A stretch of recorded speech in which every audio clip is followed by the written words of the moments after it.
All right, everybody, welcome to Shotcom Church tonight. We have three very special guest stars with us tonight. So I'm going to start on the left. First of all, Bart Dennis from Outdoor. Then we have Thomas Steele from Tennessee Valley Authority. And we have Chris Schmiechel, who now is a faculty member at Chattanooga State Community College.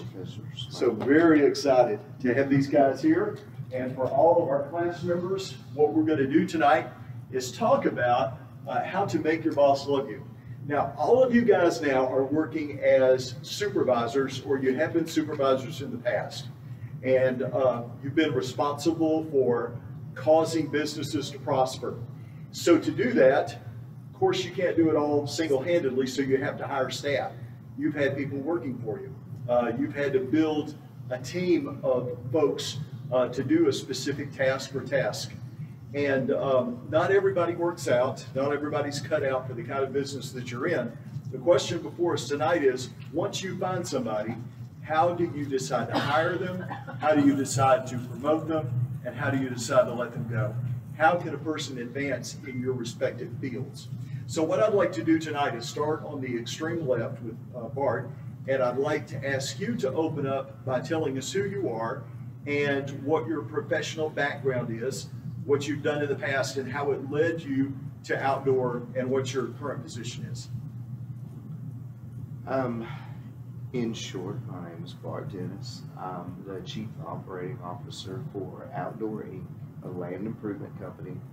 We are a ground-up landscape company and land development company. Do a lot of dirt work, grading, landscape installation, turf grass, maintenance and care, planning, just about anything that has to do with landscape design or outdoor living spaces that may be. Outdoor fireplaces, rock walkways, whatever.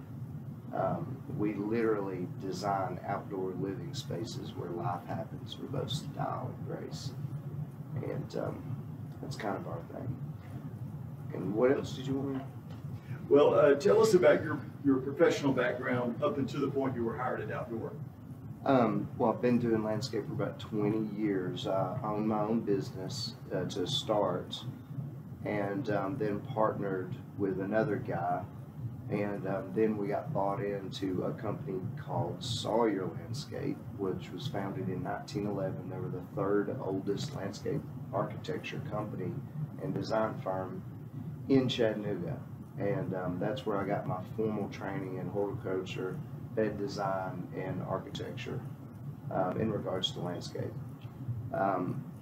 That was where I got most of my formal training. Then during that time, a gentleman named Matt Hamilton, the owner of Outdoor, came in and bought that company out, in which I always tell a joke and say that I learned that you don't sell slaves, or you don't fire slaves, you sell them. So I went over with the purchase of the accounts in the company, because I was running the company then, and I had detailed knowledge of all the clients, so I had value. And now currently I don't work in the field anymore. I actually run the entire company, all 4 divisions. Does that answer your question? Yes, yes. All right, fantastic. And so now your current position, you gave us the title. Tell us what you do on a daily basis. I do all the logistic planning for the entire company. I structure the routes for reoccurring work, and I schedule all the installations and all our grading work and basically everything. I also do most of the sales and promotion of the company out in the community, and I participate in chamber events like going to high schools and getting volunteer, doing stuff in the community. Other than that, I do all the hiring, all the firing. I watch all our numbers as far as KPIs, key performance indicators, and I keep scorecards for all our supervisors. And in a nutshell, I just run the company. So you haven't always been an in the office guy. No. I started out as a guy that literally I couldn't even touch a weed eater. I got dropped off at a property and given a bag and said, if you don't fill this bag full of weeds, you're fired. And Yeah. so I would just praise God, throw one in the back, praise God. So I spent a lot of time on my hands and knees under a bush in some stranger's backyard praying. Yeah. Inauspicious beginning. Yeah. So you really did work your way up from the bottom of the pyramid. Sure. God's not done with me yet. So. Okay. All right. Good. Yeah. All right. Chris, can you tell us who you are and tell us a little bit about your background up until the point that you started working at Chattanooga State? I knows me, Chris Schmiechel. Graduated high school back in '76, went into the military. After I got out of the military, had a few different jobs. I worked for a military contractor. I was a deputy sheriff for a little while. I drove an oil delivery truck, and then had the opportunity to work for the railroad for a while. When the railroad laid me off, I had an opportunity to go to work for a mechanical contractor who offered me the opportunity to go to Norfolk Tech for a 4-year journeyman apprenticeship program, which I used my Vietnam era GI Bill to go to school. For the most exhausting years of my life, working all day, going to school all night, but worth every penny of it. Been a pipe fitter and plumber ever since. Moved to Tennessee in '87, was a maintenance mechanic for ConAgra Poultry for a while, and then I worked for a company called Price Brothers for 18 years as a welder, fabricator, and maintenance mechanic there, and then went to Alstom, which used to be combustion. Worked there for 6 months as a Boilermaker. After I passed all their weld tests, they asked me to consider a supervisor job, and I became a supervisor, was supervisor of a large department in a union company for a little over 9 years. And then they went out of business, and now I'm at Chattanooga State Community College teaching engineers the basics of welding. Okay. All right. Very good. Now Thomas is sitting in the center. Excuse me. And you have a different career path. You actually deal with engineers, I understand. Okay. Okay. So can you start at the beginning, like before TVA, or how about before your current position at TVA, and kind of tell us about your work history? Sure. So when I first started, a long time ago, I worked for a company called RTM that owned multiple chain restaurants. There was a Shoney's involved, Arby's was involved, several other units. When they hired me in as just a regular crew, cashier type person, Arby's was really extensive in their paperwork and their projections and all kinds of business type stuff that they passed to their common people just coming in and starting. And several months after I started there, I figured out their paperwork and I started writing. I took it upon myself to get a core understanding of how they managed it and all the time that they were wasting. And within 6 months or so, they sent me to Huntsville, Alabama, to understand their new POS system that was coming into play. From there, I switched over to another company, and it was a barbecue store. And they were a small family-oriented type company. And when I started working there as a manager, I managed their stores. And I had a little bit of background. During the time I was working there, I worked there to go to school to get my associate's degree. I've always tinkered with computers a little bit, so I took it upon myself to take a family-oriented, really small company. I built them a custom POS system, set up and streamlined their company, and they were anywhere from a $5,000 a week to $7,000 a week. So got them to a point, looked at what I could find to help grow their business. A couple of things that we introduced is how they were packaging the food, where they were getting the barbecue meat from, and so forth, to a full-fledged organized system with stations for their people, the orders sent back to the screens, organize the company. So it made them, going from three small stores of relatively quadrupling themselves to even today roughly to hitting the $10 million mark with their 8th to 9th store opening now. I left that company though when I was coming up to Chattanooga. I was transferred up to Chattanooga because the Muscle Coast branch at TVA, they were trying to rid that whole area at the time.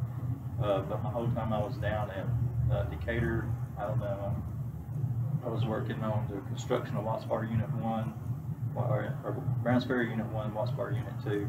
So my whole role there was to handle all software related anything to support the construction of both of those nuclear plants.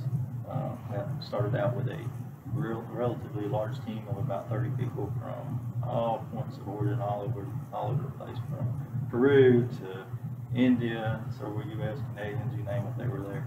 Very difficult from a communication standpoint, but great on the diversity side. From there, once I transferred up to Chattanooga, during the transition, TVA was paying for my master's degree and positioned me to take on the management role up here. So that was a path forward. They have a thing called an IDP. So working toward an individual development plan or individual development goal, along with required courses, TVA paid for the remainder of my bachelor's degree and offered payment of a master's of all the future education and any other thing that they need. So that's where I'm at today, and I maintain the teams that support all of the application design efforts. We primarily support engineering apps currently, even though we're spanning across multiple SBUs within the organization. At this very moment, we're actually working on something he mentioned, which was key performance indicators. So the team that I'm leading currently is developing key performance indicators at the system and component levels at each of the nuclear sites to really drill down and to do a high level, what does this health system stand for each one of these systems and components. And that's pretty much it. Okay, all right, great. Okay, so what we have is outdoor, we have Alstrom, basically, and now working in a community college with young people primarily, okay? And we have engineering background, the Tennessee Valley Authority. All right, so we have some qualified people with us. Let's see if we can get started now. All right, Chris, ever hired anybody? Have I ever directly hired? Hired. I've been part of the hiring process, but I've never hired somebody. Okay. You've been on the teams that were responsible for that. What about letting people go? I've been part of it. I've never been in a position So as a group. to fire Yeah. myself. Okay. All right. So you're acquainted with watching people come and go. Right. All right. So what I'd like you to do is just is talk for us a little bit. If you were to think about the things that people who have been fired have in common, okay? What kinds of things cause people to be let go? Can you begin to think about what kind of characteristics those fired people might share? I can't. What can get you fired? Not doing what you agreed to do when they hired you. When you sit down to hire and you go through your interview to be hired, your employer says, I will pay you, offer you such and such amount of money. We start work, for example, we start work at 8 a.m. We take a break at 10 a.m. We take a 20-minute lunch at noon. We finish up at 3:30. What gets people in trouble is that they say, I'll be glad to do that for such and such amount of money, and I get these benefits, and you shake your boss's hand or the hiring HR person's hand and you accept the job, and then you don't follow through with what you agreed upon. You agreed to come in at 8 o'clock to start your day. You come in. A good employee will be in at least 10 to 15 minutes early, if not earlier than that, but you didn't agree. When you agreed to go to work at 8 o'clock, you didn't agree to go at 8:05. You agreed to come in at 8 o'clock. When there's a break if your break time is at 9 o'clock and the company has said, you will get a 10-minute break, that's a break at 9 o'clock, and you're back at work at 9:10, not 9:15, not 9:20. Right. And the same goes with lunch. And then It's always a mistake to be the first person at the time clock to clock out of the, that's, and when a person makes an agreement with an employer, they're expected to follow through on the agreement. If they choose not to follow through on the agreement, then the fallout is normally their own fault. Right, right. So, I wanted to shift the same question to Bart now. As opposed to being on a team, basically, you've been responsible for single-handedly hiring people and letting people go. Okay. So, can you talk about, from your perspective, what causes people to lose their job? Well, you know, he hit all the points that I would definitely agree with everything he said. Basically, when you get a job, you know, talent gets you in the door, and character keeps you in the room. But when you're hired, like he had said, you basically have a verbal contract with your employer. An upfront contract is what I call them, and I make sure that I use that kind of language when I hire, and I make verbal agreements, and we also have policies that they will go through and sign upon the interview process, and that can be various different policies, from drug-free workplace to tardy policies to absentee policies to call-in procedures if you're going to miss a day. Various forms of different things that I'll get a verbal contract with them, and I will have them sign. We both sign making this agreement. And so I tell them, hey, if you are going to violate any of these, be honest with me. And I can always work with a gentleman that's honest. But if you're going to violate these these policies that you've agreed to, both verbally and you've signed, really, I'm not firing you, you're quitting your job. So I always tell these guys, I hire you. Now it's your job to keep the job, because we have an agreement, just like you said. And I'm very meticulous on that stuff when I hire, because we have an incredible turnover rate.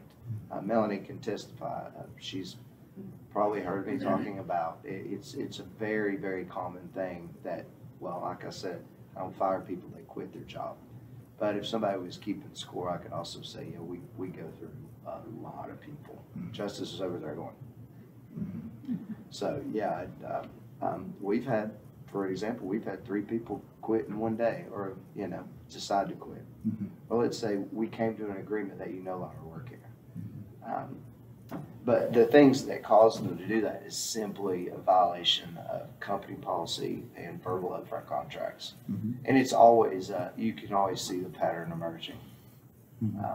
Does that answer your question to your? I think so. I think so. Chris, would you say that that when someone does this, when they start violating company policy, which gets them in a position to be fired, that this is basically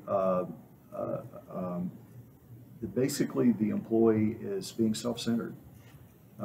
They're not really seeing the company's needs or seeing the company or the supervisor as a person, but it's almost like they intend to exploit the company for their own personal needs. That happens a lot of the time. Self-centered, it's patterns that people develop, and it's I don't know that you want to call it self-centered. It's just people develop patterns and habits, and the patterns and habits will either work with what's best for the company or work against it. Would it be fair to say that you'd like to see all of your employees act as though they own stock in the company? Yes. Okay. Bart, let's pose the same question to you now before we go to Thomas. Would you like for the people that you employ to have the attitude as though they own stock in outdoor?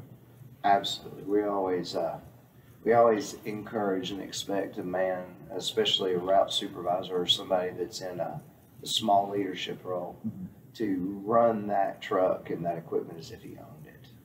And those guys they're on a completely different playing field than guys that do not take on that. And it's a worldview, it's a job view thing.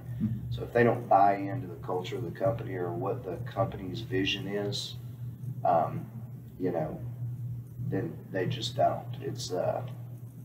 It's totally a view of your work. I've told these guys the same story about breaking rock. And I can share the story with y'all if y'all got time. You got time? I've told this to my employees because it's important to know that what you're doing has purpose. But, you know, a wealthy man goes into a rock quarry and he sees a bunch of guys smashing large rocks, and he walks up to one and he says, you know, hey, sir, what are you doing? And the guy answers him, man, I'm just busting rock. And he walks up to the next guy and is doing the same job, and he asks him, hey, buddy, what are you doing? And this guy said, you know, hey, I'm just making an honest living for my family. Then he walks up to the next guy, who's doing the exact same thing, just pouring sweat and slinging that sledgehammer. He says, buddy, what are you doing? And that guy responds, he points up on the hill, and he says, you see that up there? I'm building something amazing. This is going to be a cathedral where, you know, awesome things are going to happen. So you got three guys doing the same job, but one of them will definitely make it because he has a vision for the future. He's doing something that he believes in. And then, you know, the middle guy is doing good too. He's just making an honest living. He'll last for a while, but the other guy, he's just breaking rock. He's gone. He won't make it. And we look for the guys that can buy into the vision of the quarry owner, the guy that wants to build that next big church or that next big ministry or whatever it might be. Anyway, thanks for letting me share that story. Okay, very good. Now, to be negative though, if an employee were to come in and do poor work, not buy into the culture of the company, and if you kept that person on, they could actually break the company. Yeah, he's got to go. He's got to go. Okay, and destroy everybody's livelihood. Yeah, it doesn't matter how good he is at his job if he's not. If he's turning in poor work, doesn't care. He's got to go. Okay, we've got a lot of ground to make up with you, Thomas. Now, we started off with the other gentleman talking about firing. So talk to me, have you ever been a part of a team or directly responsible for hiring and firing? Yes. So, we started TVA. So first and foremost, they're unionized for the most part, except for the management skill, and so they're protected a little differently in a lot of companies. So you have to work the angles. They provide what they call an EAG as an employee. It's a free employee assistance, so you can have drugs in your system, and if you get caught, they will work with you. You go get help. You get 2 weeks. You go and you talk to a psychologist upon returning. Several programs are in place, whether it's drinking, any kind of mental issue, anger issues, or whatever it may be. You have an opportunity to go correct it. So there's a second chance and even a third chance. After they go through this process, they just don't realize that in order to fail the psychological test when they come back, then HR handles the actual termination of that employee. So it's not the manager that's managing those organizations that goes up to that level. And it's a very complicated process at that level, but one of the things that will get you terminated immediately is if you intentionally violate a safety procedure that can kill someone. If you do something that even involves walking in the sidewalk where you're not supposed to, you'll get wrote up and they'll document it, or somebody else can document it. And they'll even ask other people, hey, if you see somebody walking on their phone, walking down the stairs, just let them know, hey, we care about you, don't do that type of thing. So safety is really important to TVA. It's at the top of everything to look at. Attitudes, behaviors, and that is not tolerated for any kind of abusive. If you get somebody or if you're abusive to somebody in the workplace, they even have a tolerance for that a little bit. They'll send you once. It's up to the discretion of the manager. But it's if you hurt somebody and they go to the hospital and then they turn around and they sue you or the company, then it's an immediate dismissal from the company, which it should be. So it takes a lot to get fired there. From the other jobs that I've been in, typically it's you hit most of the basics. It's procedures, it's handbooks. If you skip and work three days in a 2-week period, if you're really sick, writing a doctor's note doesn't really count against you. If you come in and I just don't feel like working, you're late consistently, it makes it hard on everybody. So eventually that pattern, I just have to let those top people go, and it's like Bart said, they fire themselves. They have every opportunity. I bend over backwards to keep on anybody, give them multiple chances. I've tried really, really hard. But one of the things that me personally is you get that certain person that comes in there that drives everybody else down. It's the negative that just they don't believe what you're doing, and then they bring everybody else down by just, hey, can you believe so and so? And you see that, and then they lose productivity. And next thing you know, it's like, where's the bad apple? Spreads. And then you find them, and then you eventually. Most of the time they'll tell on themselves, and you figure out where it comes from, and you can go ahead and get rid of them and move on. But interesting about being a part of a team, we recently just got a new CIO. He's 38 years old. He's in a very elevated position, and it's because his speech involved his exact words is, "I'm all in. How are we going to change this?" For the past 20 years, we've been going down. We have 700 people at an engineering level on all kinds of organizations there. 700 people in one room. Even at that level, they're saying, "Okay, when's the V-Rip going to happen?" Because you reach a certain age and they don't care. They don't want to go to learning. They don't want to go to what they structure now in IT University to help elevate the skills to keep up with the change, and keep up with everything that's going on. So they tell themselves, they let you know, hey, I don't want to be part of this anymore. But if you don't have that buy-in, it makes everybody else's job 10 times harder. So we'll help them find their way out as soon as we can. So it strengthens the team for sure. Yeah. So it sounds like you've had some people that retire before they retire. Yes. Okay. All right.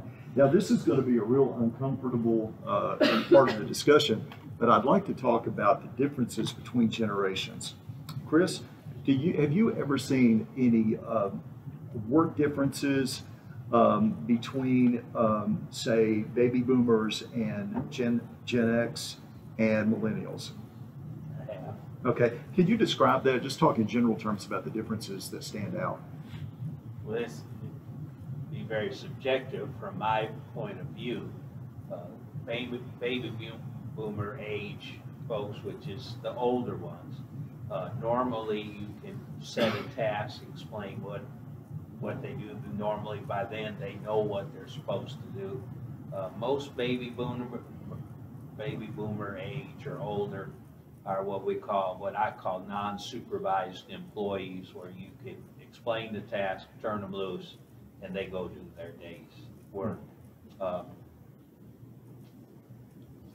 It sounds terrible to say it, but oftentimes with the younger generations, oftentimes they see it different, how they want to do it, how it should be done.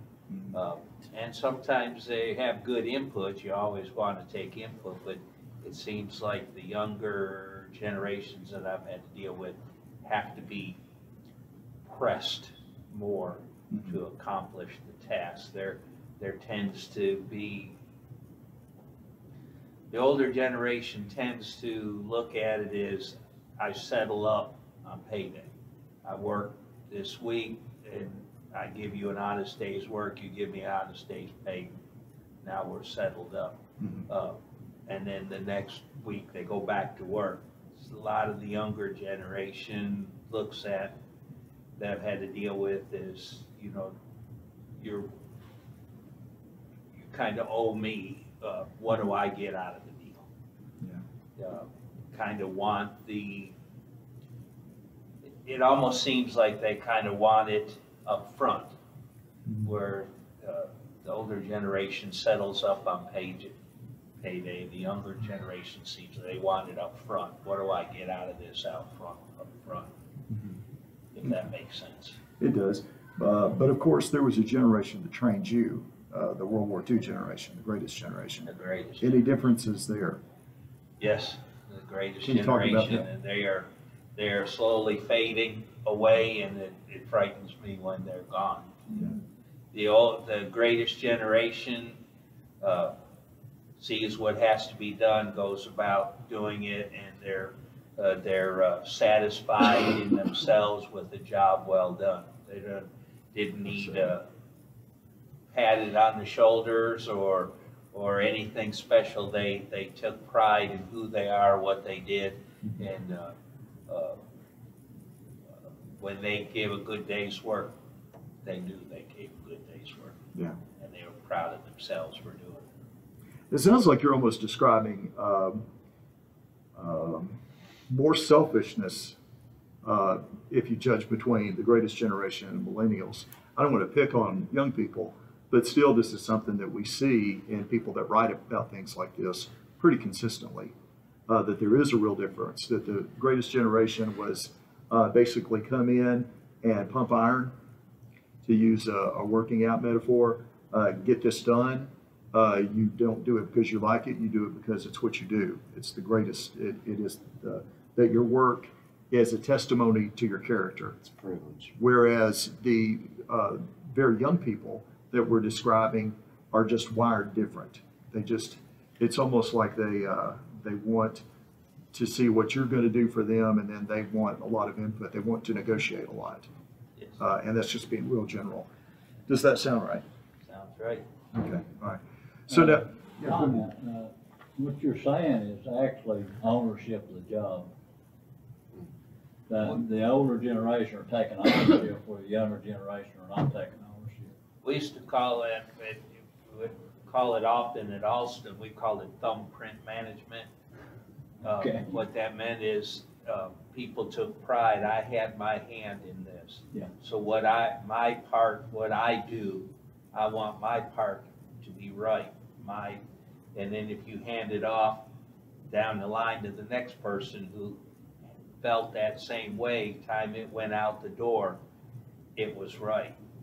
So often it seemed like when you work different generations, this person says, I had my hands in it, this is right. This guy says, I'm only doing what I have to do because that's what I'm required to do. And the next one is saying, well, I'm not going to fix what he did and shove it on. It's just a different world. It sounds terrible, old, and grumpy, but it's just That's pretty accurate. It's just a different world. Yeah.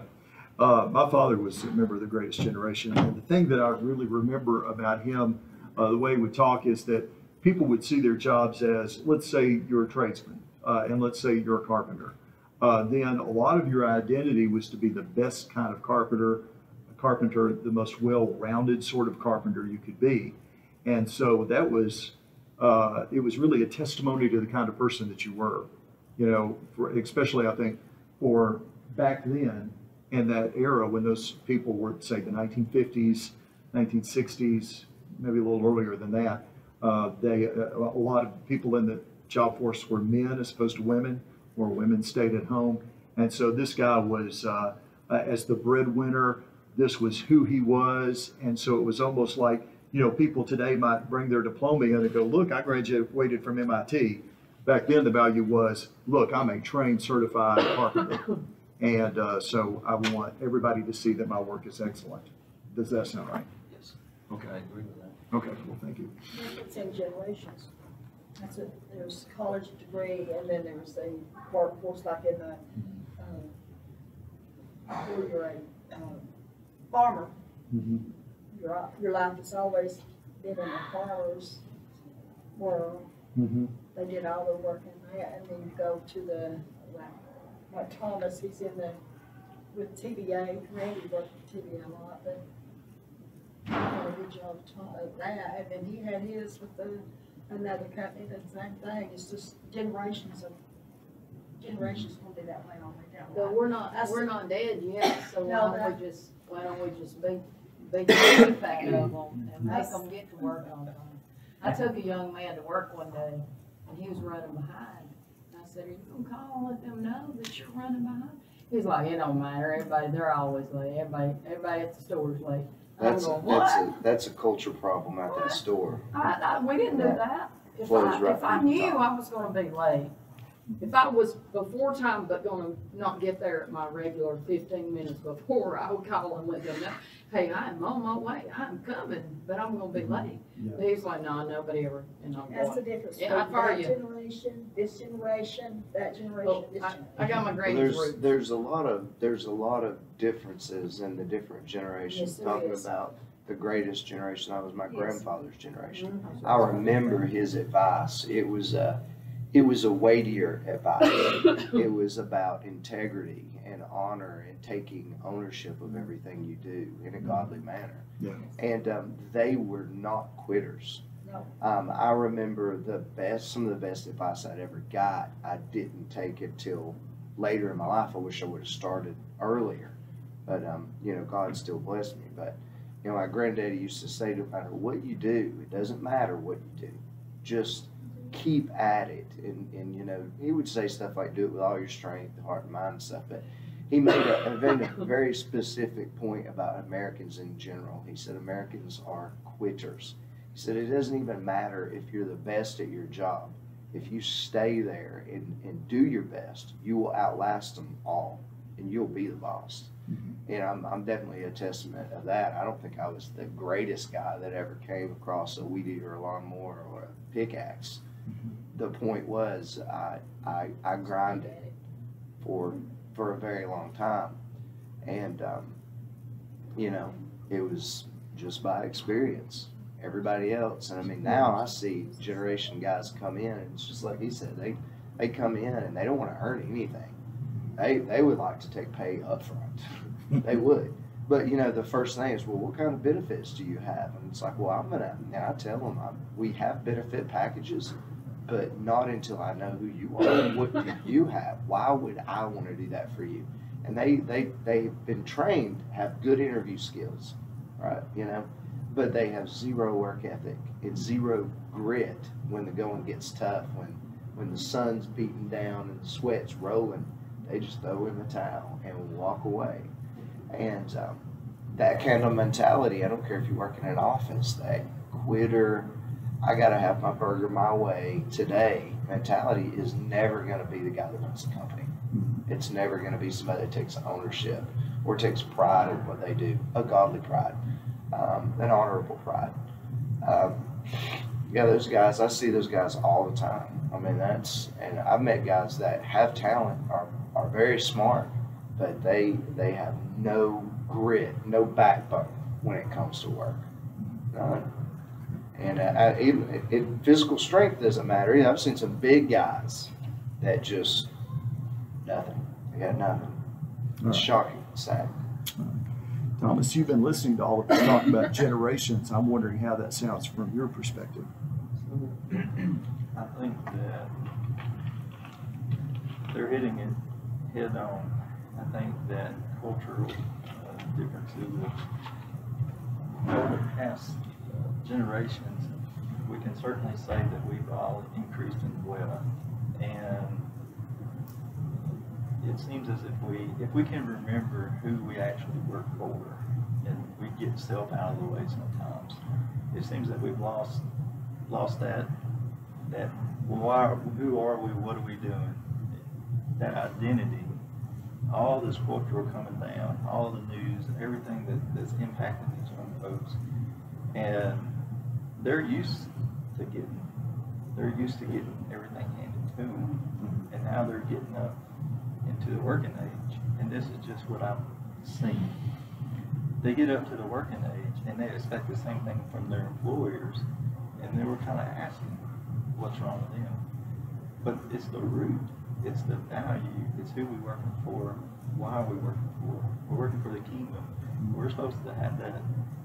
Whenever he gives that parable of it's easier to go through, for a camel to go through the eye, get off the baggage as it goes through, that camel goes through the Jerusalem gates. I think that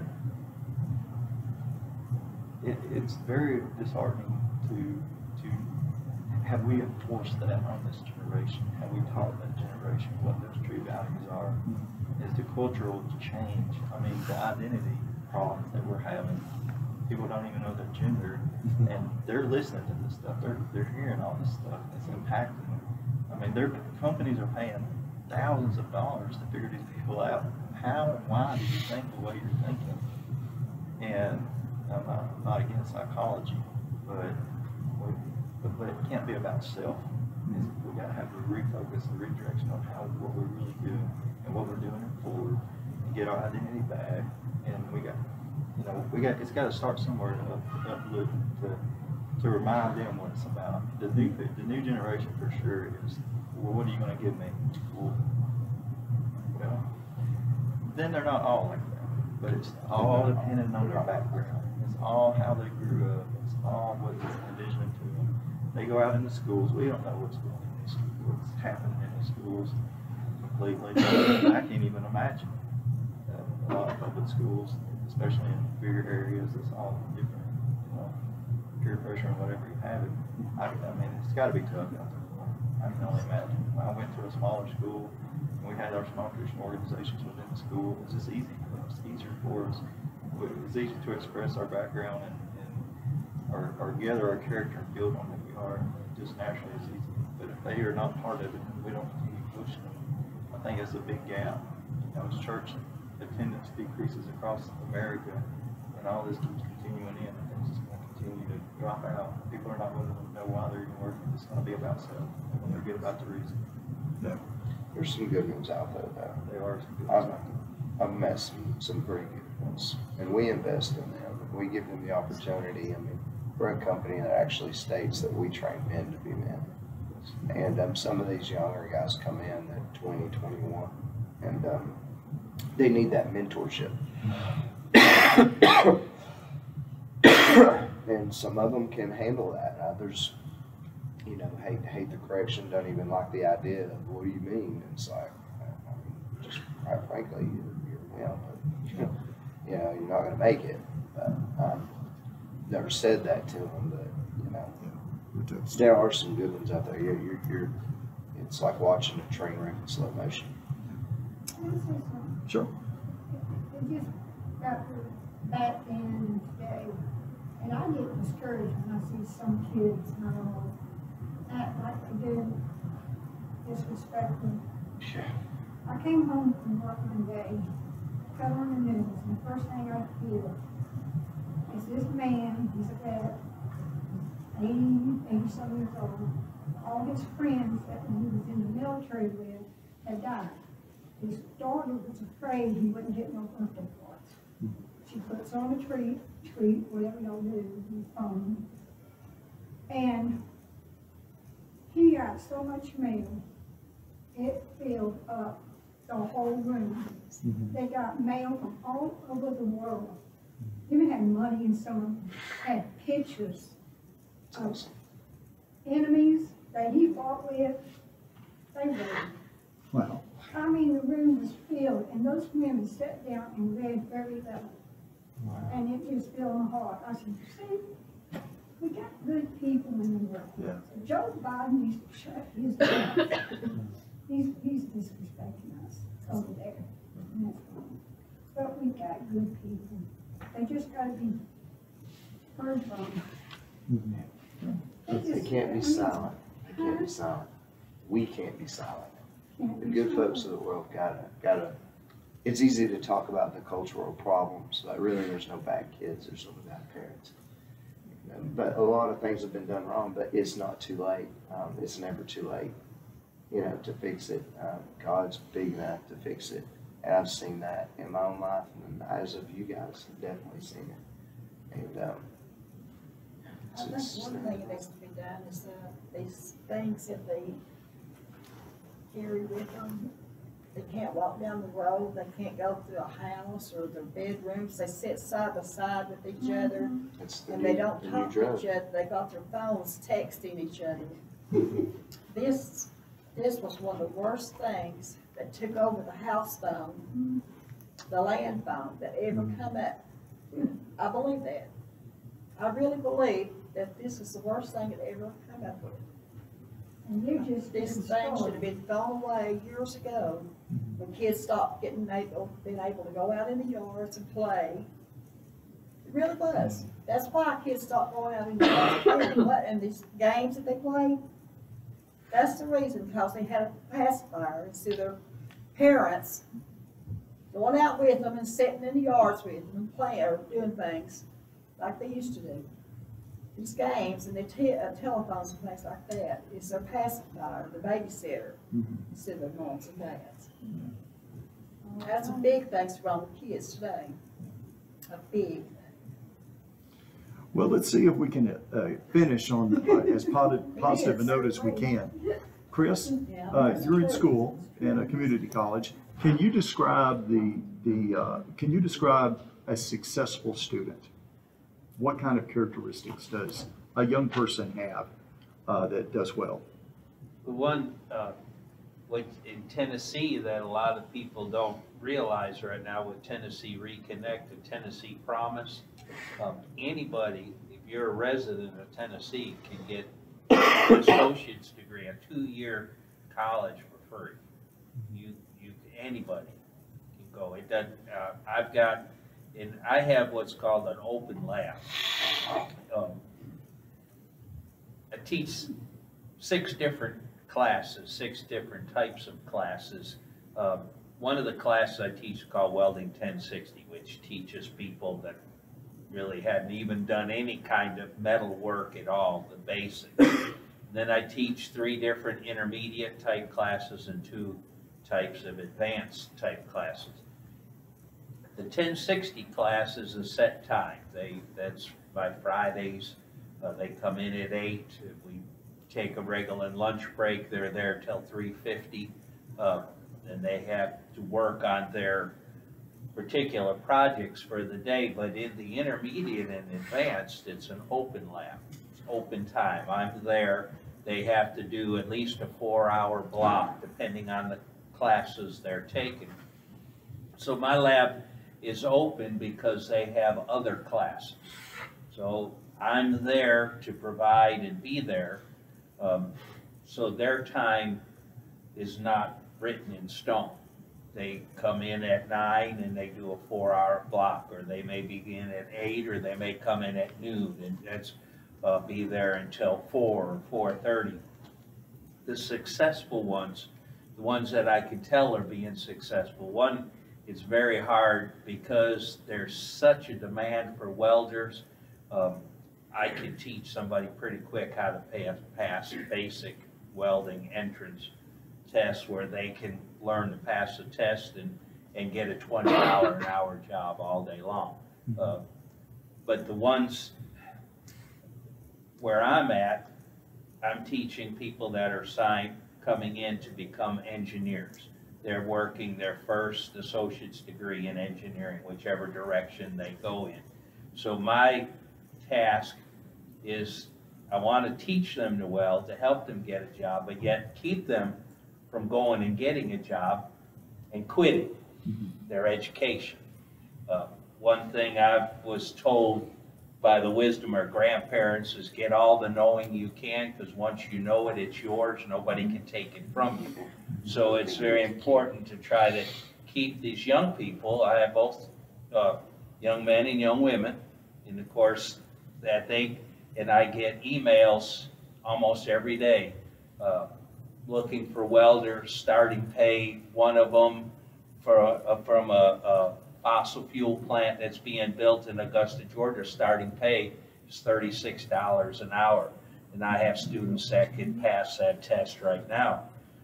The hard part is to keep them in and say, look, you can go get this job, but if you'll invest these 2 years and walk away with an associate's degree, not only could and you want to go in the field and weld, you can make that money.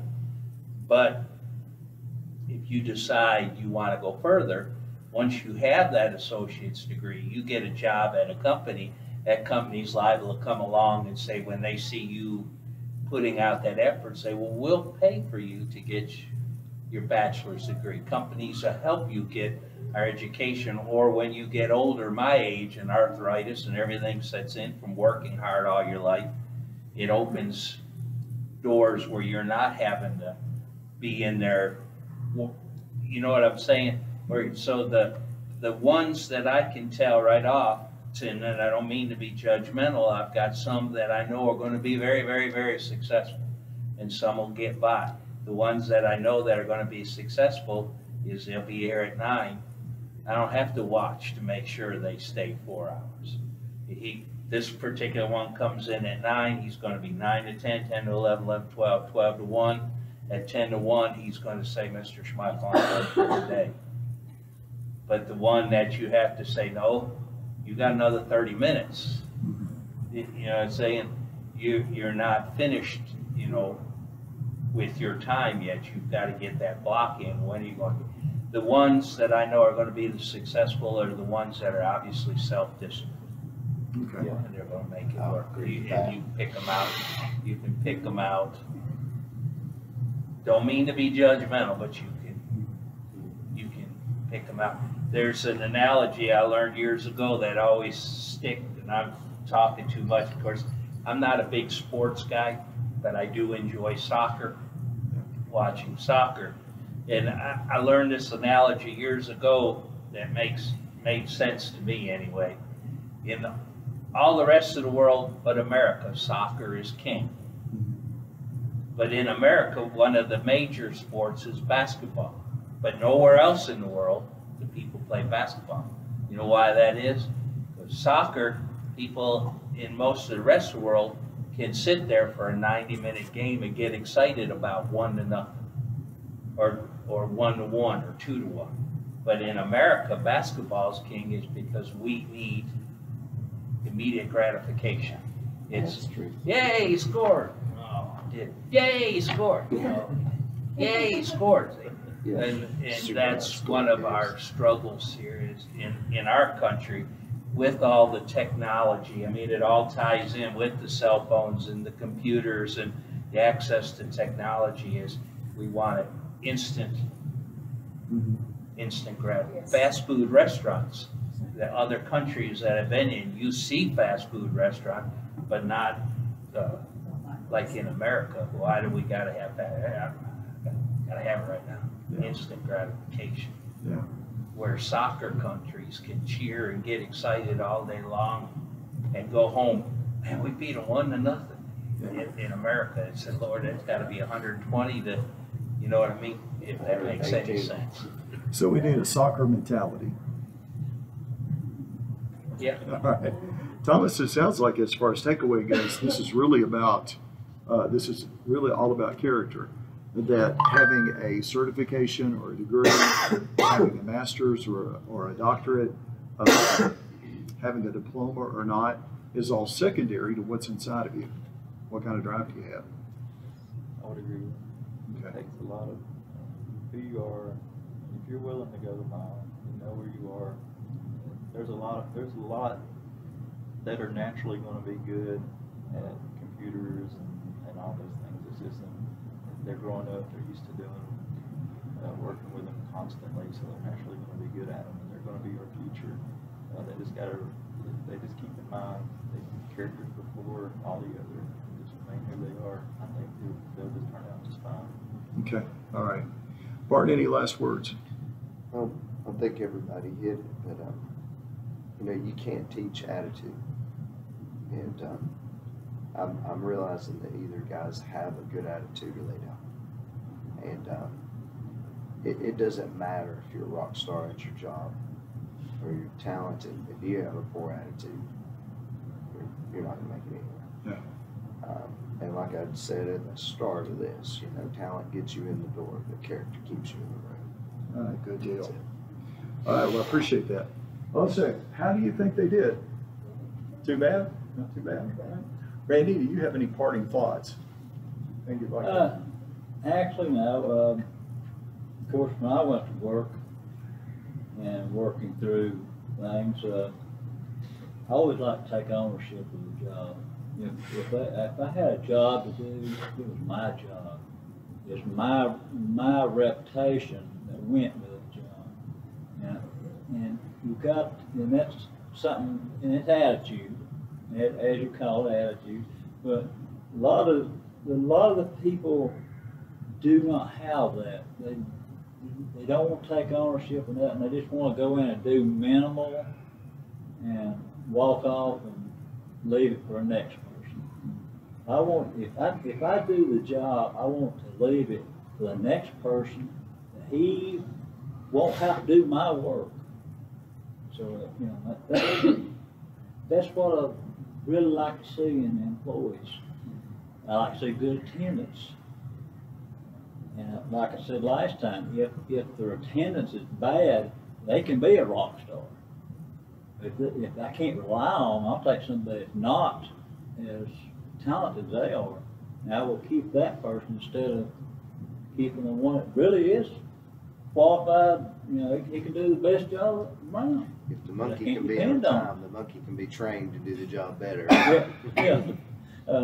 It's just, that's something that I've always looked for, and I would keep a less talented employee if his attendance was better. And of course, TVA, as Thomas said, it's a unionized shop. It's much different, but still, I expect someone, if they're going to do the job, I expect them to have ownership, do it right, do the job that's assigned to them. And if there was any summary I were to try to put on this, it would be when you go into a job, try to take care of the job instead of expecting the job to take care of you. All right? And that's the beginning to the key of success. All right? Well, thank you so much for coming tonight. Thank you, panelists. We really appreciate it. We're forever in your debt. And we're looking forward to trying to continue this as people come to Christ and they're saying, hey, man, how do I get my finances in order? We'd like to come in and be able to do this again. So this was, in a way, almost a dress rehearsal for the future. It's almost like we're experimenting and trying to get this down. But I'd love for us to be able to offer this to new people on a regular basis. So what do you say? We all pray together, okay? We'll be dismissed. Father in heaven, thank you for the wisdom of the Lord that was shared in the house tonight. Lord, we know that in your plans there's success, there's advancement, that, Lord, you can help us to begin to take care of our business. And in a way, it's like you're taking care of us directly. Thank you for the strength and energy to do work, to do jobs. And I pray, Lord, that you'll begin to install in all of our people the character to do well. In Christ's name I pray. Amen. Amen.